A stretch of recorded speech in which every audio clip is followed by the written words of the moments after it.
Hello, everybody. This is Rick. Thank you for participating.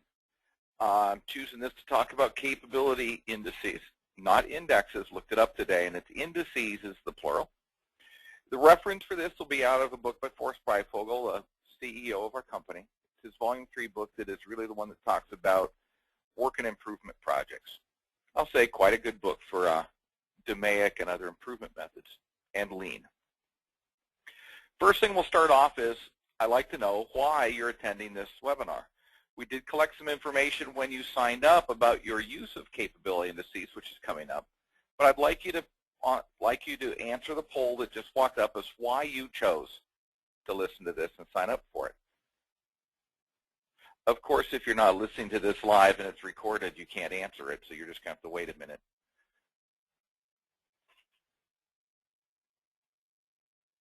So it looks like people are answering it. It looks like looking for opportunities to advance your skills as a leader right now. It's a horse race. Somewhat just interest is coming up on the back stretch. All right, we're closing it. You should be able to see the results now. It looks like it's a pretty good match between people who have a general interest in it and those that are just looking to advance their personal skills. That's great, because we will cover both of those and continuing education. So what are the objectives of this? Because at some level, this is a teaching webinar, not a marketing one. Hopefully, we'll give you the ability to talk and understand the use of capability indices, a number of them. And I hope at the end, a goal will be met that you know how to recommend to your organization the best one to use in your situation. Now, why do people use them? This also, answering this question leads you easier to understand which one's right for you. But generally, we do capability metrics to understand the quality of our past work, to predict future performance, which I think is the biggest of them, and at times we use them to measure the quality of our incoming materials and orders from our suppliers. But again, notice they're all about quality, because I think the capability metric really is a measure of goodness of some process or material. They're generally a single number because we like one number. That's why it's called an index. Now, this is from your incoming poll. This is everybody who signed up through yesterday afternoon on about how much % of their business is using capability indices that could. And you notice the majority of people don't use them very often. Well, that, I think, somewhat reflects in how difficult they are to find a good one.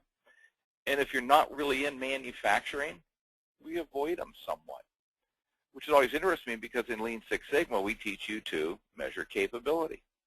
So let's move on. Here's what we're going to talk about today. Different levels of depth in each one, but the CPKs, the most common ones used. We'll talk about Sigma level and DPMO, traditional Lean Six Sigma metrics, and I have been doing Lean Six Sigma since it started, I guess.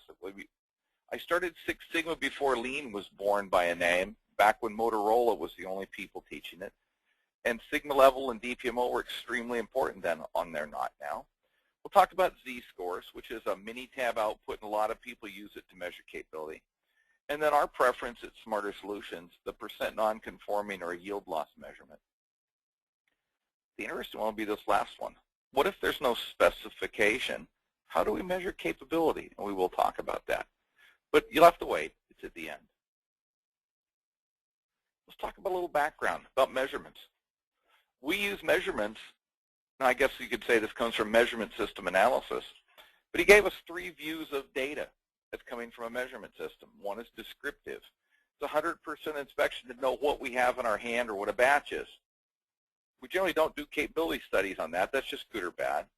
But when we get to enumerative, in other words, it enumerates or assigns a number to some material, generally for assessing a batch of something that's in front of us, a finite number of items, we do a sample of it, take measurements to decide the quality of the entire batch from a sample. But again, backwards looking. Then there's the analytic view, which is we measure the process. We still use the same measurement tool, but the purpose is to talk about the quality of the process. And when we talk about the quality of the process, now we can use that metric to predict the future, or what quality may be in the future, which at some level I believe is the concept of capability indices are meant to meet that analytic requirement. So why do we care? Well, descriptive, 100% inspection, it really doesn't give an index, it gives the actual quality. Enumerative, which was the intent of CP and CPK back when I was a junior engineer. It was meant to be a batch inspection of incoming material that the supplier could provide the number and you know how good it is. The analytic view, which is the future look, is more looking at your ongoing processes, and that's really a PPK type measurement rather than CPK, and we'll define the difference. Sigma levels, DPMOs, rolled throughput yields, and other things are really about the analytic view looking at the future. Now some special assumptions that go with these. Enumerative uses, those are the looking at a finite batch and describing it, such as an incoming material. To make the capability index work, the batch must be homogeneous.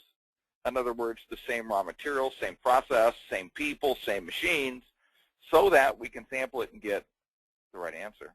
It must have come from a stable process, the most forgotten of the assumptions, and your sampling must be randomized within the batch. In other words, you must have taken a sample that's representative of the entire batch.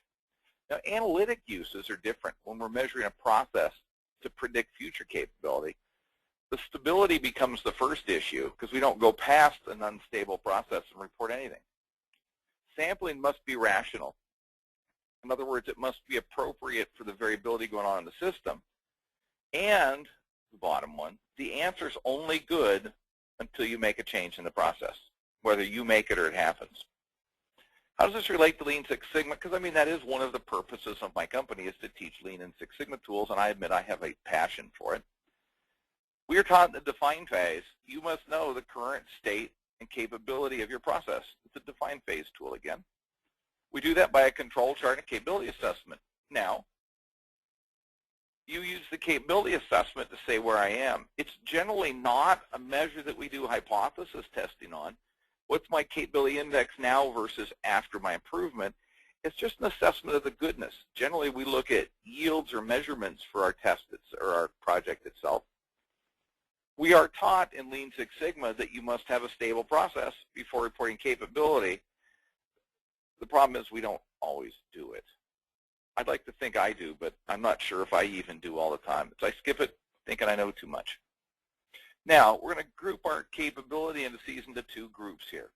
The continuous data ones, CPs, CPKs, PPs, PPKs, yields, and Z-scores, but there's also attribute capability indices, which can be yield, rolled throughput yield, sigma level, and DPMO. Note that sigma level is not a continuous data measure. It really is attribute. We'll talk about it when we get there. And that's only if they're calculated the proper way. Now, when we get to continuous data, we care about the distribution. It is an unspoken assumption of a normal distribution in all of our capability metrics. Interestingly enough, even the attribute ones reported as if it was continuous. CPs and CPKs, PPs and PPKs, Z-scores, and even sigma level, if you do it wrong, assume a normal distribution. But what if you don't have a normal distribution? Well, they all work. They're just math equations.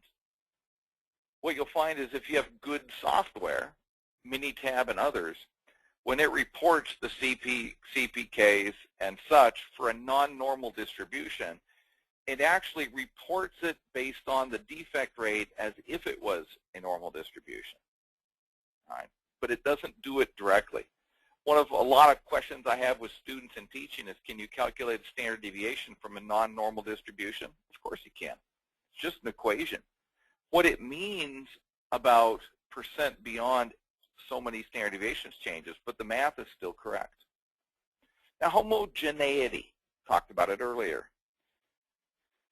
What it really means is that the group of data that you're assessing are quite similar, or in statistician terms, the variability between them is considered random, short-term, consistent, whatever word you want to use.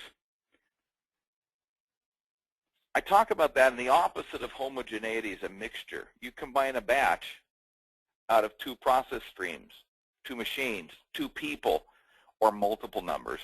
Whether it's an analytic or an enumerative assessment, you got to be very careful with capability assessments because it may not represent the total population.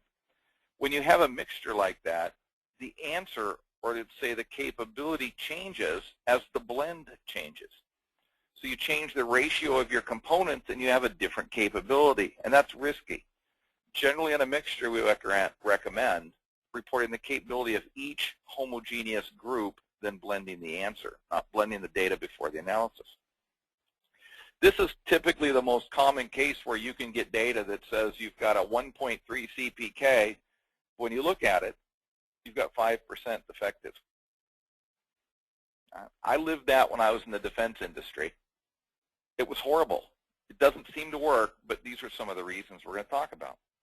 Now again, as Mallory mentioned earlier, if you have questions, you would please type them in. I am excited to answer them as they come up if I can. We're going to also ask at the end for any questions if you want to save them up. But the process is more fun if you ask them as they come. Comes up to our second question. Now that I've introduced what we're doing and what goes into picking a capability index, I'd like you to pick the things that your organization does or considers before they apply or report a capability index. As you see, it's stability, the distribution assessment, homogeneity, sampling plan, and doing a measurement system analysis to see if the data is believable anyway. Wow, we're getting good answers. Again, you can pick more than one. MSA is coming up very high, which is exciting. Outside of manufacturing, we don't think about that much, but it is a really key thing. Stability is up over 50%. That tells me right now we've got some good people listening, because I find when I observe our clients, it's not near that good.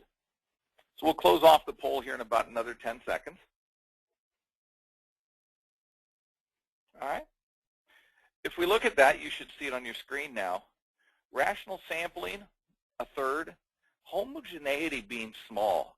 I think that for those that didn't consider that, that may be a real weakness in some of your stuff or a real limiting factor. Because when you blend your data before your capability analysis, you're at risk. Stability is wonderful. A measurement system is fantastic. Because I'll tell you something. Your capability measurement is bad if your measurement system is bad. Well, thank you for that. Next one. I got 2 little roadmaps in here we put in our belt training for Lean Six Sigma. But when you get any, this is from a project DMAIC. When you're baselining your process, you collect data, make sure that it's stable. That's the 3.2 on the screen. And then estimate capability.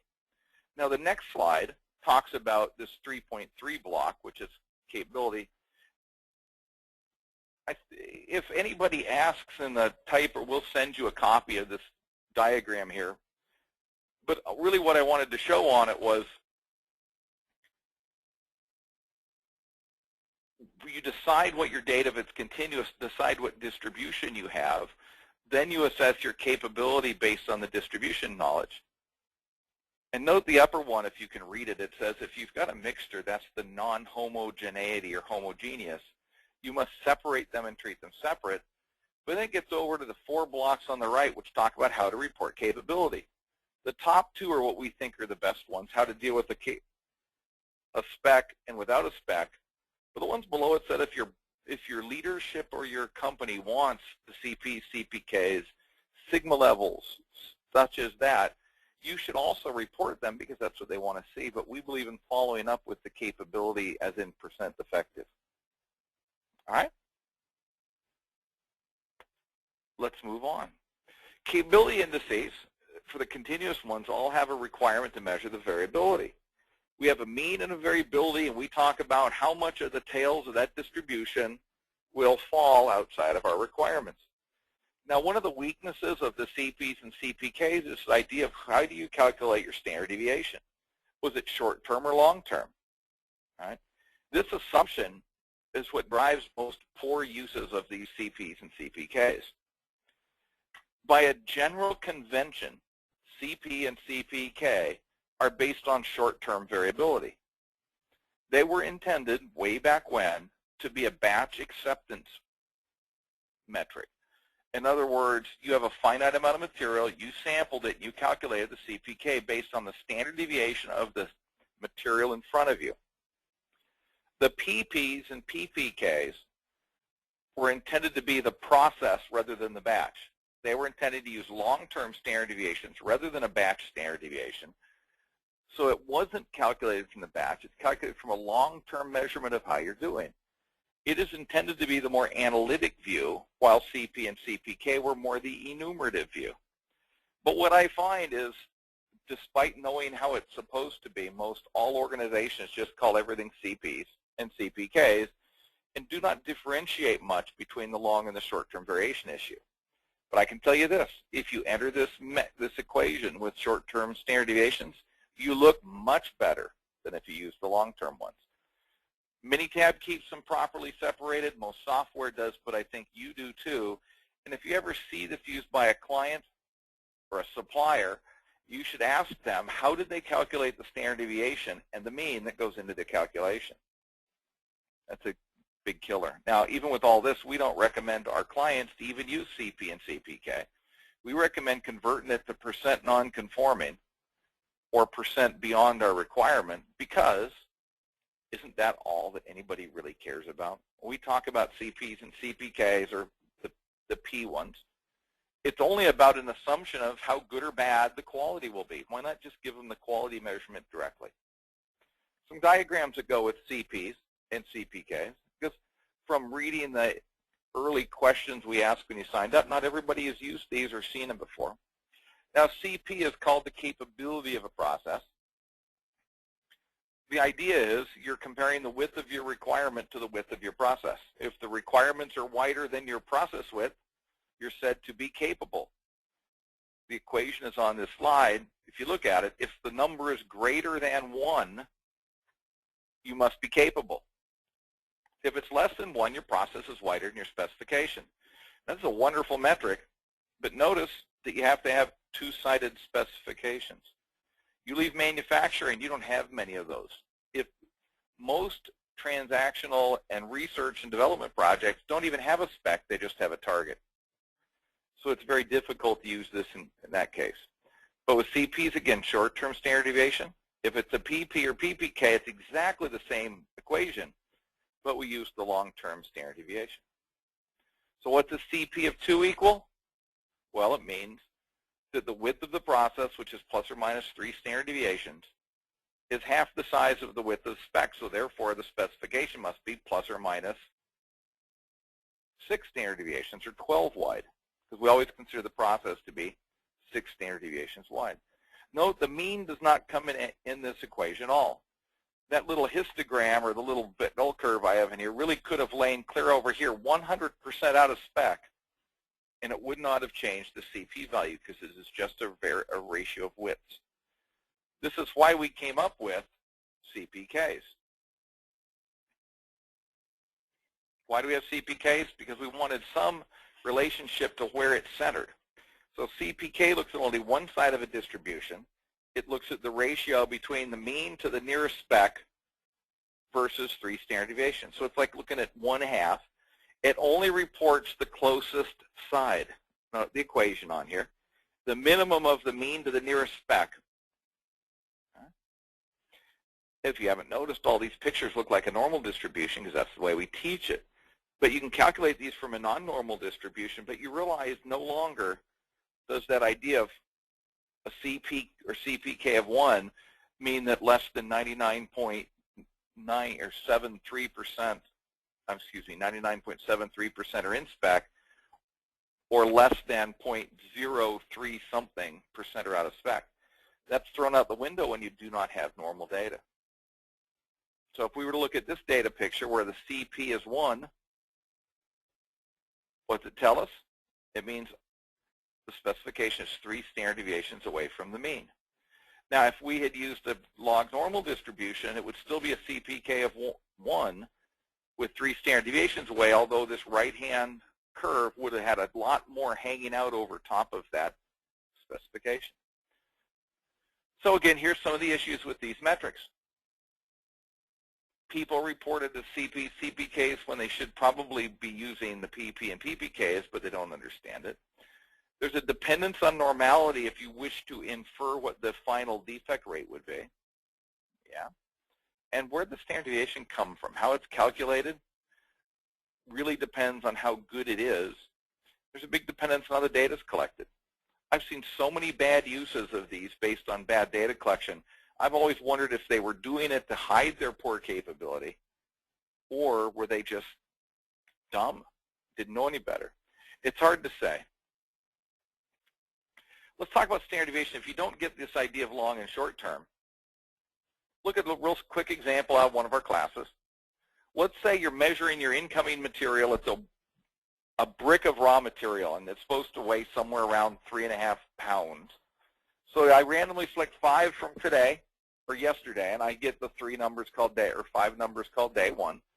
On day 2, because we're a one-shift operation, I grab 5 more of them to weigh randomly over the day, saying they're different batches or whatever. What's the mean on each day? 3.47 and 4. So the mean changed a little bit. But the bigger issue in capability metrics are what would the standard deviation be? Now, what I have here, the day 1, I'm assuming you know what a standard deviation is. It comes up to a 0.11 value. And if you look at the bottom, day 1, there's my day 2, my standard deviation was 0.11 or 0.17. So my daily standard deviation average would be somewhere between those 2 numbers. But what if my match includes both days?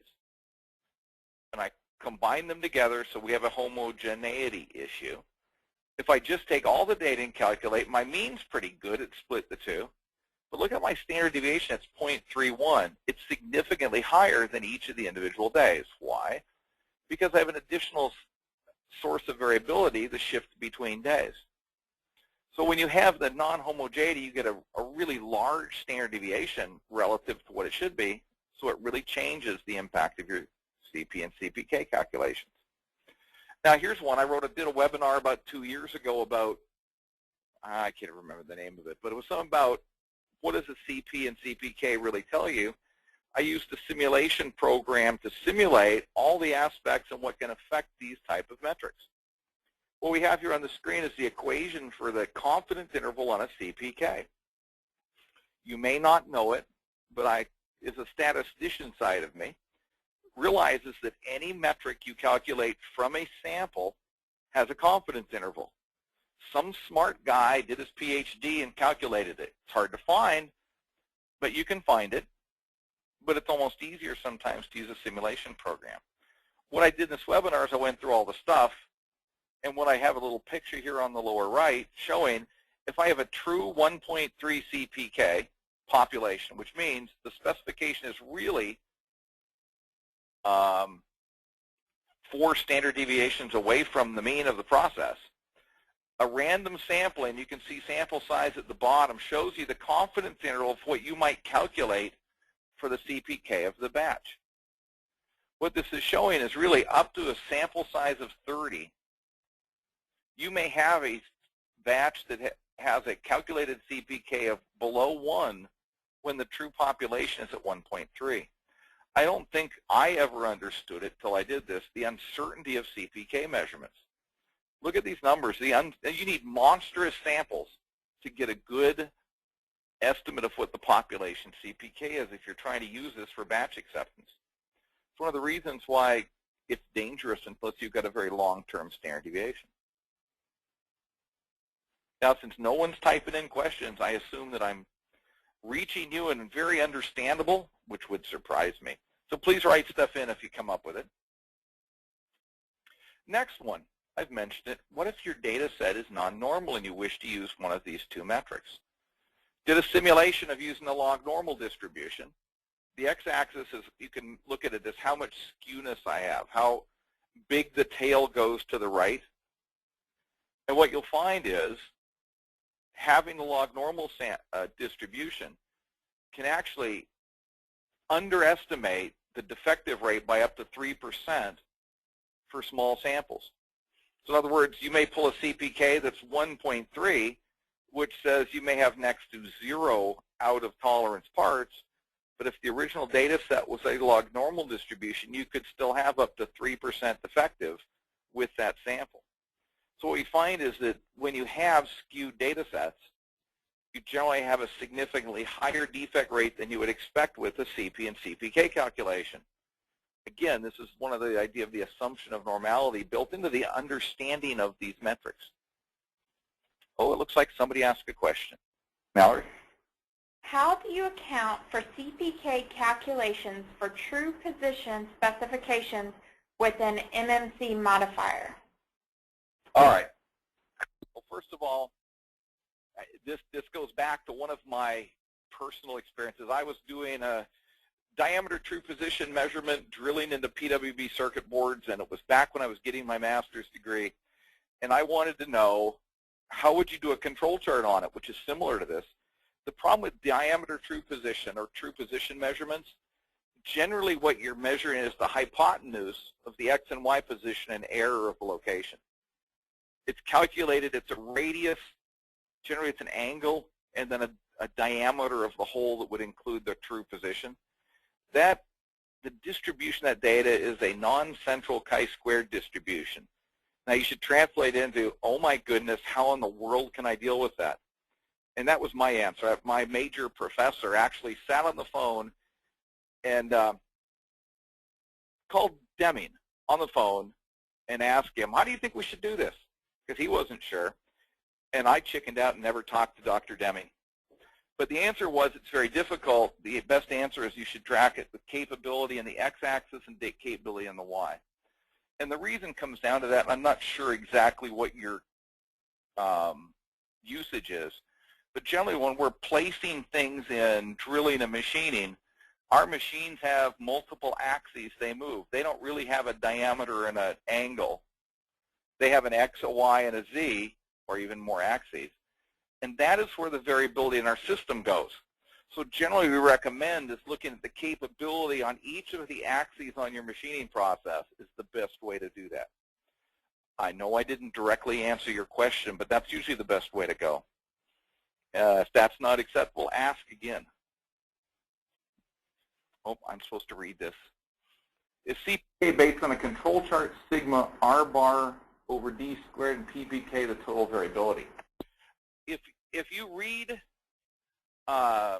AIAG, which I think is considered the best reference in this, a CPK should be, the standard deviation should come from an R bar over D2 from an individual moving range chart with a moving range of 2.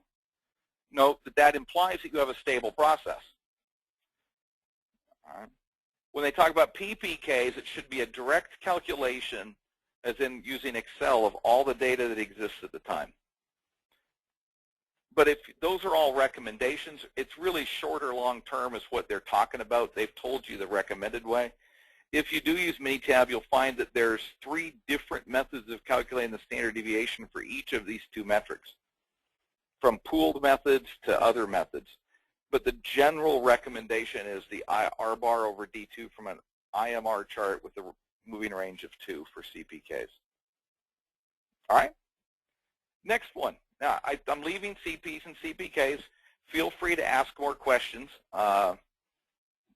Now we're at the end, but we're leaving CPs and CPKs. Next one is sigma levels. Now, I love these. Back when I was taught in the 80s, they allowed you to roll up the quality from all different parts of your business into a single quality metric for the whole site and for a whole company. But because they could do that, they're also extremely difficult to explain and very easy to manipulate. What I call the metric engineers could make anything look good. Now, what was sigma level? It is not a Z-score. Sigma level is intended to be a measure of the quality of your processes independent of complexity. There was no assumed distribution. It was really an attribute assessment of your business quality. It came from defects per million opportunities, which is talking about how often you made a mistake over all the chances you had to make a mistake. Read that as an attribute count. So what it did is it calculated an attribute assessment of your error rate, converted that to what would it have been in a normal distribution, and reported the sigma level based on a normal assumption. But the data came from attributes. Now, note they came from attributes. Defects per million opportunity, the big issue was the opportunity. The opportunity was the number of chances you had to make a mistake. We had very strict rules on how to do it because, think about it, you just define more opportunities, your quality gets better. So that was the weakness in it. Quick lesson through it. I'm going to run this quick. This is sort of interesting. This is one of those, I think, of the history is important. And maybe because I had to learn it, I think you should. But it's not used much. So if you don't understand this, it's something that's okay. It's in our textbook. But I want to go through it because it is interesting in a general sense. You start with defects per unit, or DPU. So every batch that comes out, you count up how many defects and how many pieces you made. That gives you the number of defects per unit. Note, a defect, a part can have more than one defect, but it is either defective or not. We then used the Poisson distribution, as you can see at the bottom. E to the minus defects per unit gave you the percent good. So if at the final quality I could find the yield, I could backwards calculate the estimated defects I would have per unit. Why this was important is nobody tracks how many defects. As soon as it's got one, they call it bad and they reject it for rework. All right.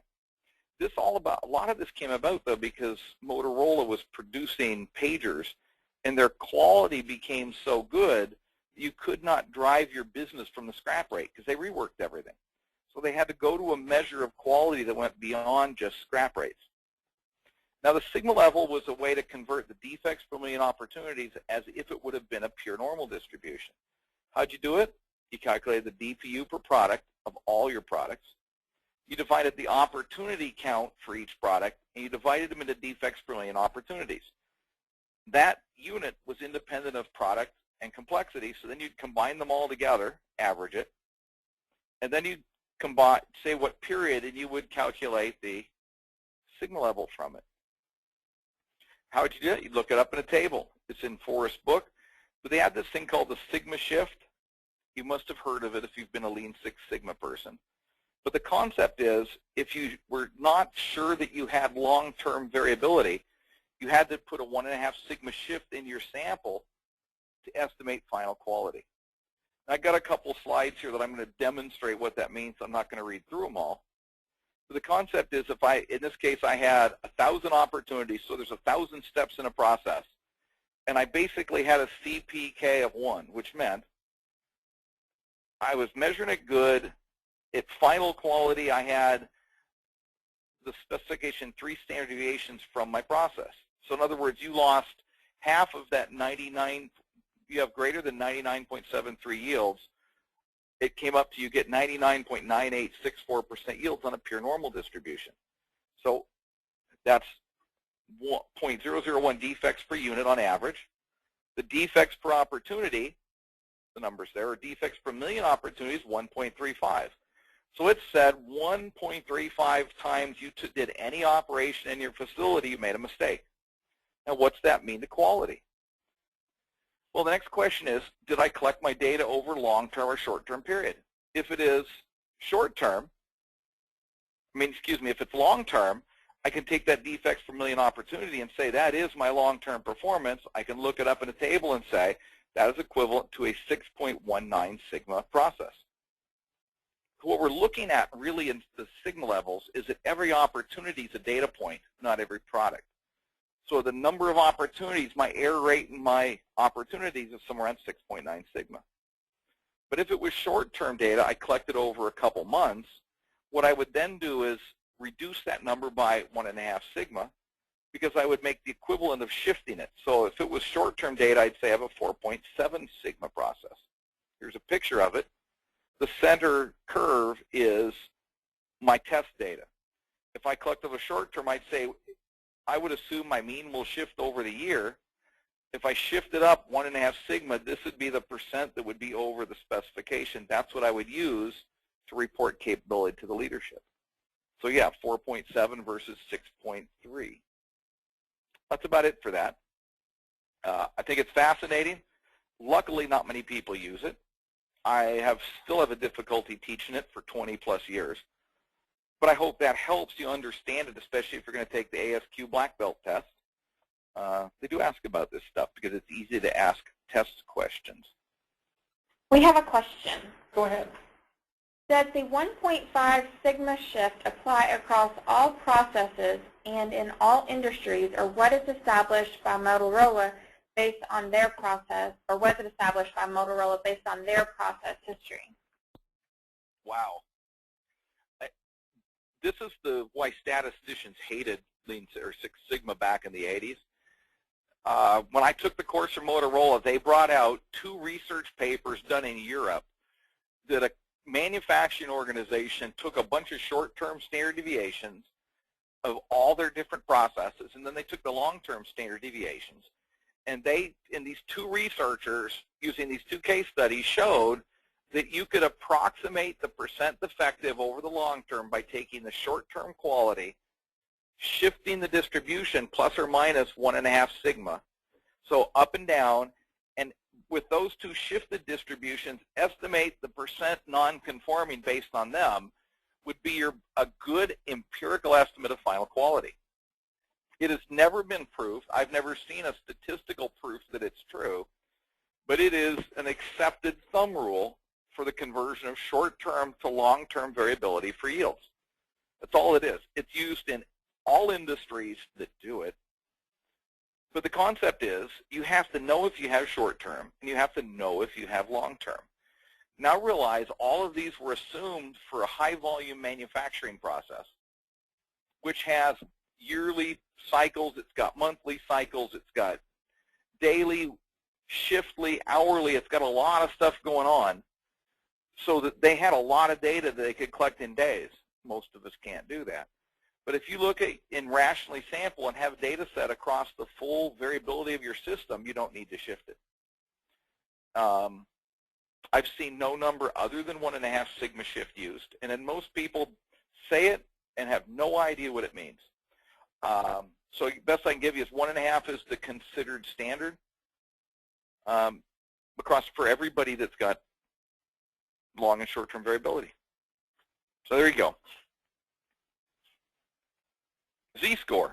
Any more on those, please ask, and I appreciate the questions. What is a Z-score? Z-score is sort of like sigma level, but it's not. Z-score is exactly what you learned in your stat class or in your Lean Six Sigma course. It's equivalent number of standard deviations away from a mean. Some people call it the standard normal distribution. There's no 1.5 sigma shift concern. All you're talking about is, given that mean and standard deviation, how many sigmas away from the mean are you to the specification? Now, if I have a normal distribution, like the one on the screen, you'd say that's a Z-score of 3. There you go. It's like a sigma level if you assume an opportunity count of 1, which of course it doesn't exist, but that's what we use. Minitab will produce this. JMP produces it. Most everything does. It's a real common thing. Now, let's go back a slide. Now, if you have non-normal distributions, good software packages, what they'll do is they will calculate the percent non-conforming, say a log normal or an other distribution, a Weibull, and then it'll say that percent non-conforming would be equivalent to which Z-score of a normal distribution, and it provides you that number. So really, with non-normal distributions, the Z-score is really not the number of standard deviations away. It's the equivalent number that a normal distribution would have experienced to get that non-conformance level. Moving on to our preference, percent non-conforming.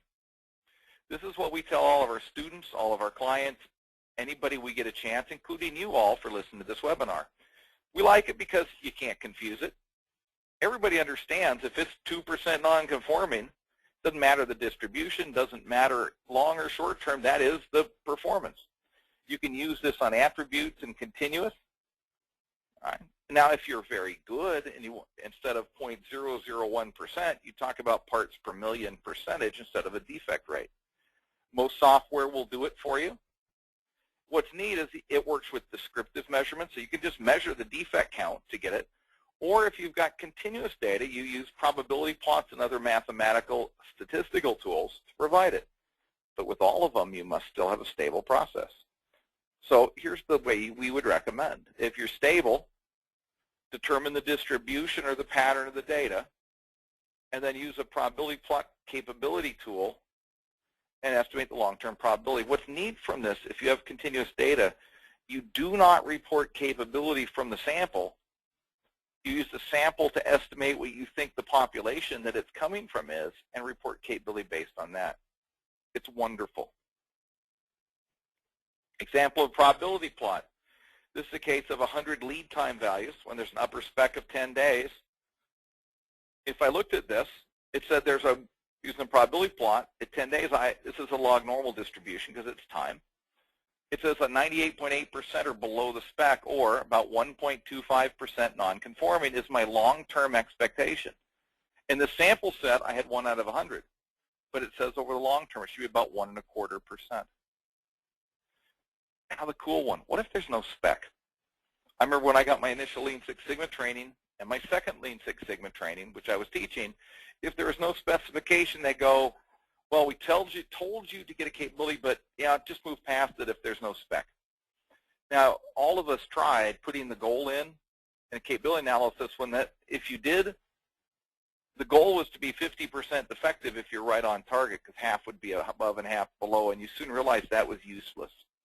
So when we don't have a spec, you see things like there's a target or a goal, or your business says minimize the value or maximize the value.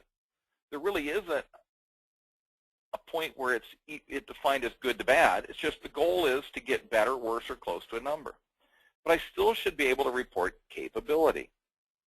So in our classes, and what Forrest put together is we really recommend, if you don't have a spec, report your capability metric as, here is my median or the middle of my process, and here's the width of it.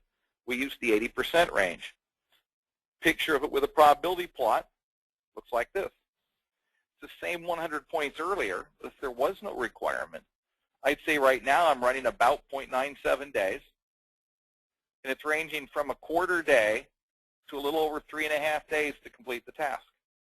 That would be my capability. What's neat about it is if you make an improvement, it's really clear reporting capability this way. You can shift the mean, or you can reduce the width, and it shows up real well with this tool. So this is what we teach in our classes. The intent was not to teach this today. That's really what I was going to talk about, capability metrics. So here's my next question. This is a measurement of, did you get anything from this? Given what we've talked about, how will you change your potential usage to, I'll do it the way I do it. I need to think about new ways. I may try that non-conforming, or I just really believe Rick and I'm going to follow what he said perfectly. Oh, good. A very low number, believe me, without thinking, that's excellent. But the second one, which is really what I'd like you to see, is I'm going to try non-conforming along with my current choices. If you do that, I think you'll be dramatically surprised how well you communicate and how well people like it. People like CPs and CPKs because they sound cool, but in reality, all they care about is how am I conforming to my customer requirements. So if we're going to end the poll here in about 5 seconds, ooh, I guess it was less than 5. 70% of you are going to think about new ways to do it. That makes me feel like this webinar was worth all the time I put into it. Because really I want you to think about new ways. We're meeting that requirement from the very beginning where I said, why are you here? You're here for continuing education, to learn new stuff. So let's do an overview about what we covered. If I didn't share it, there's no perfect metric. All have assumptions, limitations, some advantages, some disadvantages. But you as the practitioner must understand them. And what's harder, though, your audience must really understand what you're saying, too. Because I told you, I lived in manufacturing where we would buy material by contract that it had to have an AQL acceptance sampling level of some number, and we had to pay for it. It would sound good, but it was 30% effective, but we had to buy it. We'd get CPKs that said nothing should be non-conforming, and we'd have 3 to 5% non-conforming. And why? Because they didn't follow the rules. They weren't forthcoming on how they did it, and they did it to look good. One is never report capability just from a set of data that's not homogeneous or from a non-stable process. I mean, you can do it, the math works, but the thing is your prediction is most surely not consistent over time. It'll change. And the last one, this is a hard one that's not part of this webinar, but nearly all processes are really, I use quote, in control over the long term. And the reason is our businesses manage all of our processes. We've got corrective actions built into our processes. We set them up differently. So surprisingly, on a high level, everything really is in control. Now, on a low level, you'll see little assignable changes, a shoehorn thing. But at a high level, everything generally is in control. So what's next for you? Well, if any of these topics gave you that wow, or I never thought of that, well, go crack open a book and read back on this stuff. I think you'll find I gave you a pretty straight story on it. But confirm it. I would never trust anybody on a webinar anyway until I checked it. Also, our company does consulting. If you have a wish to discuss any of that or any questions from it, please answer that when you get contacted after the webinar, or put it in now as a question. Again, you should probably be formulating your last questions now as I wrap up so we can talk about them. These topics that I went through are really extracted from our Lean and Six Sigma courses because we want our students to leave this company thoroughly understanding how to tell their organization how we're doing. Because really knowing how good we are is the purpose of almost all of our performance measures. And even though I think, is the customer always right? The customer is always right until they're wrong. But when they ask for what they want, that's true what they want, but they may not realize what they're getting. So it's always for us practitioners to give them what they ask for, but do what we can to make them understand what they really need. So that's why a lot of stuff I work, they may ask for CP, CPKs, I give it, but I would convert that to this is an equivalent percent non-conforming of X. You will find pretty soon they quit asking for the other ones because that really is the whole purpose of it. So summary. I hope I met your needs and what you expected from the title of the many faces of capability indices. But you should understand there's assumptions to all of these metrics. There's good points and bad points. And you also got some of my beliefs and biases on what's the best capability index for different situations. So I hope you enjoyed it. It's time for questions. The first question, can I compare CPK and PPK to determine stability? No stability estimate can ever be made from those metrics because you've accumulated them into a non-time dependent position to do a capability assessment. Once I take a mean and a standard deviation, you have no idea the order the data came in. So you can have a wonderful CPK from an unstable process or a stable process, but you would never know the difference when given that single number. So no, the only way to look at stability is control charts. And the next question, or statement, doesn't calculating sigma levels or DPMO hide the details about process mean or variation? If yes, does calculating sigma levels or DPMO does not give you guidance as to how to shift your process? Oh, that's a great question. I'm going to read a lot into an answer. I hope I answer it, but I'll go talk about it a little bit deeper. All capability indices, by their nature, hide specifics about the process. They're not intended to be causal or used for cause analysis. All capability indices are only there to trigger an analysis or a detailed review. Yes, sigma level has no idea what the process went, but neither do CP and CPK. They're dealt with summary statistics, means and standard deviations, and specifications which are completely independent from any single data point. So consider these to be triggers to dig deeper. I think of it a lot like you taking your temperature. When the temperature is high, you go into a diagnostic effort, but you don't act upon it until you get an indicator, or a headache could be that way. They are never intended to do diagnostic or troubleshooting work using just the capability indice. You must go back to the original data. You must look at time dependence. I guess that's what Lean and Six Sigma is for. The capability indice should trigger the act to go after it. So I hope I answered that. The next question, do you recommend conducting gauge R&R study on the affected measuring devices prior to conducting a process capability study?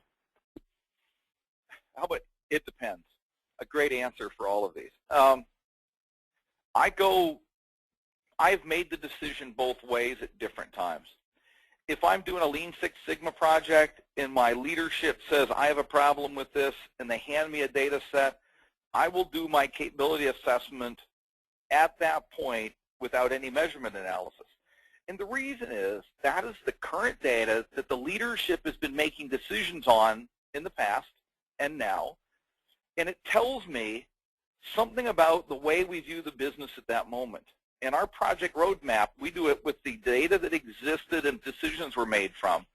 Then we do a measurement system analysis on it to see if that was a good indicator. If you always do the measurement system first, you may end up throwing out your original data. And I guess I don't recommend that for a project. Now, boy, I guess that's where I fall on it. If there is no data at all, I will do a measurement system analysis first to make sure I'm getting a good data set. But if the business uses it, I would probably do my stability and capability assessment as they use it, because the measurement system analysis might drive one of the biggest X's of your improvement. I can think right now of one student who the measurement system analysis solved the entire project and he was done. And it was a gauge problem with a 6-axis coordinate measuring machine that the fixturing was loose and nobody knows it. So they got really high standard deviation problems. They thought their quality was horrible. But the capability analysis was of the processes they were making decisions today. Then he found it. So generally, no, but I would at times. Mallory? Can you report a CPK for a product based on multiple performance parameters? Ooh, interesting. CPs and CPKs, by convention, you would report a different one for each parameter, right? That's the way it's done because it's got one mean and one standard deviation. Now, the signal level and DPMO that we talked about were intended for the combination of multiple parameters to calculate capability performance. Generally, if you were my client, I'd recommend you do a capability assessment on each individual characteristic and do an additional attribute assessment of the final result of all three. So here we go. Okay, and someone else asked a question and stated that this maybe this question indicates their level of understanding, but CP and CPK is for internal process and PPK is for supplier process evaluation. Is that correct? I think they can be used that way, but they can be used for a bigger scale. My history of CPs and CPKs was on the batch acceptance of raw materials. Think of it as CPs and CPKs are quality assessment of a finite group of material or items or transactions, whether they came from a supplier or it's an internal assessment. Or it's even of a batch that you send to a supplier. PP and PPK are really an assessment of a process that's generating a quality characteristic over the long term. Now, it could be a supplier process, an internal one, or an internal one, but I guess I wouldn't apply it to a shipment because it never assumes a finite level. So I think it's bigger than you said, but you were right about what you asked about. Do you like using short-term process capability methods when necessary? If all I have is short-term data, I'm really happy to use it. But given the availability of long-term data, I would always prefer it. It's difficult to assume and estimate what will happen in July if I've never collected data there. And if you are ever doing a project, a capability assessment, an improvement effort of any kind, your company doesn't want to know how you can improve it in April. They want to know how it will be improved from this point forward. So you really need to get long-term data if you can. Now, there's ways around it. If all you have is short-term data, you find ways to estimate what a larger number is. Inflate the standard deviation sum.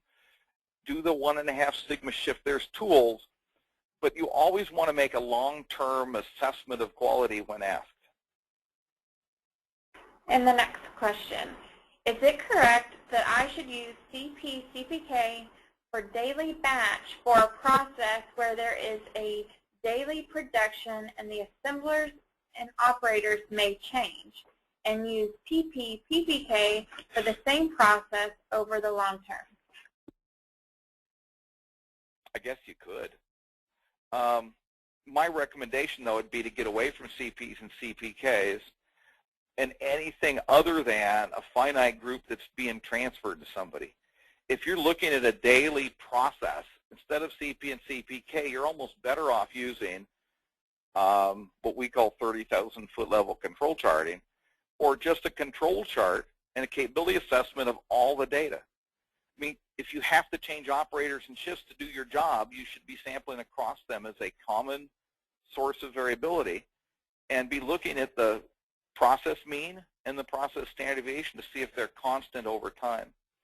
Now, I have seen people do short-term CPKs for batches, like by operator, and then plotting that on a control chart to see if there's a out-of-control CPK.